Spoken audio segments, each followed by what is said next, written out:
Second question I had was Judges 1:19. Yep. It says here, and the Lord They couldn't drive them out because they had chariots of iron. Right. So I was just wondering, God had given them everybody else that they fought against. Well, why would this matter? No, because it wasn't God's purpose for them to be driven out completely. It's not in only Judges 1:17-19. So let me show it to you. Okay.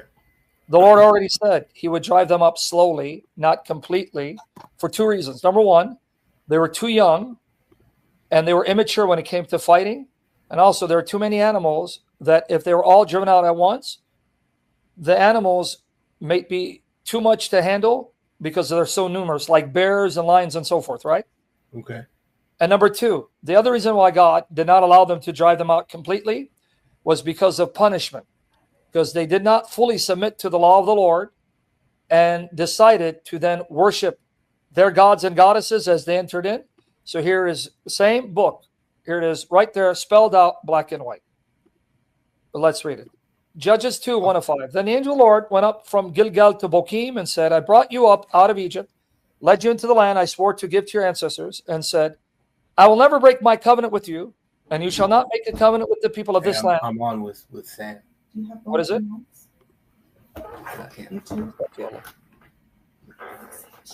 You want to say hello? You sure? Hello. Come on, come here. Come here. No, it's too late now. Don't be scared. You just come here. No, he's calling for you now. Come on. Come on now. I'm dead serious. He mean. He goes right there. What? Say what? Don't be scared. He mean. We watch you all the time. Yeah. He said don't be scared. Hey, tell her that means she's a great woman if she watches me.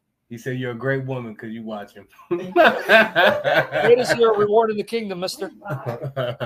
All right. Okay. Sorry about this. Man, now the sacrifice you made to marry you, brother, you better be thankful. I am, man. I am. I appreciate it. Okay, here's why he didn't drive them out all at once. The angel, that's Jesus in his previous existence, I brought you up out of Egypt and led you into the land I swore to give to your ancestors. I said, I'll never break my covenant with you. You shall not make a covenant with the people of this land, but you shall break down their altars. Yet you have disobeyed me. Why have you done this? And I have also said, I will not drive them out before you. See here. I will not drive them out before you. They will become traps for you, and their gods will become snares to you.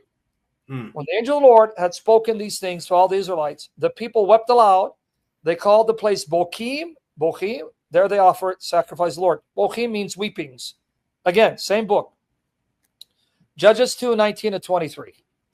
But when the judge died, the people returned to ways even more corrupt than those of their ancestors, following other gods and serving and worshiping them. They refused to give up their evil practices, stubborn ways. Therefore, the Lord was very angry with Israel and said, because this nation has violated the covenant I ordained for their ancestors and has not listened to me, I will no longer drive out before them any of the nations Joshua left when he died.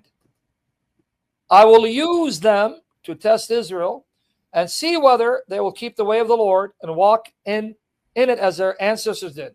The Lord had allowed those nations to remain. Why? He did not drive them out at once by giving them to the hands of Joshua, because he just told you. Two reasons. They're too young, immature. They don't know warfare. They don't know how to cultivate the land. The animals are too numerous for them to control.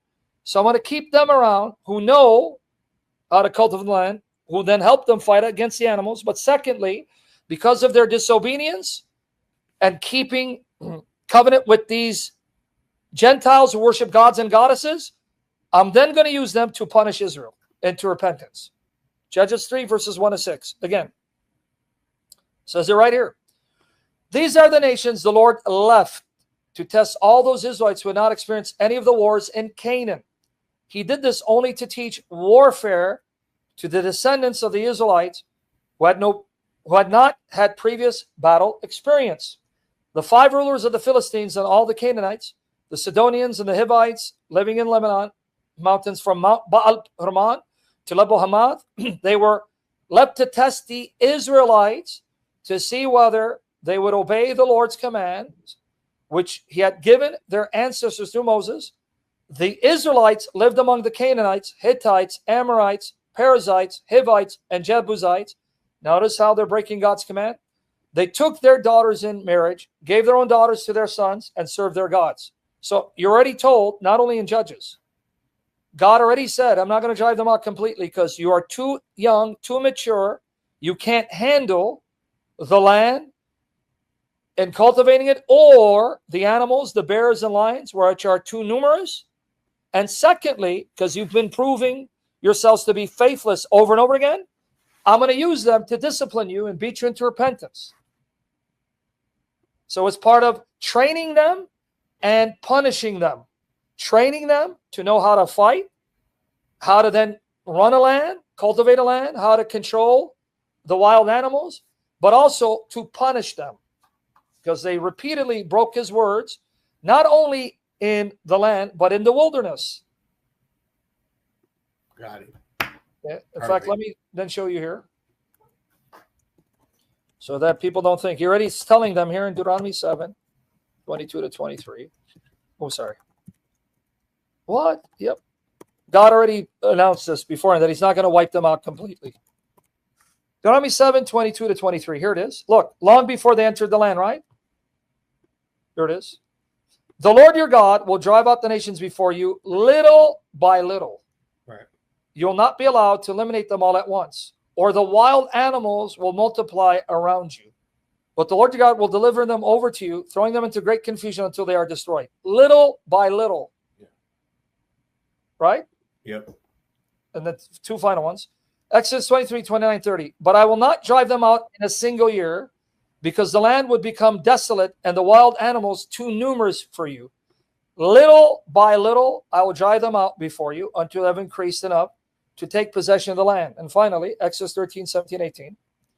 When Pharaoh here's the principle. Let the people go. God did not lead them on the road through the Philistine country, though that was shorter. Why? For God said if they face war, they might change their minds and return to Egypt. So God let the people around by the desert road toward the Red Sea. The Israelites went up out of Egypt ready for battle because they're not battle trained and they may be intimidated and cower. Got you. Perfect. So just the iron chariots, that just happened to be what they said stopped them, but no matter what, it was going to be little by little. It was he was never going to give it fully over to them at that time. Yep. Because the God who split the Red Sea and brought the plagues, you think he couldn't just destroy the chariots? But he didn't.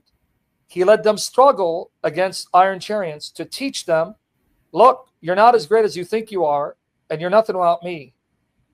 See, you can even drive them up because they had iron chariots.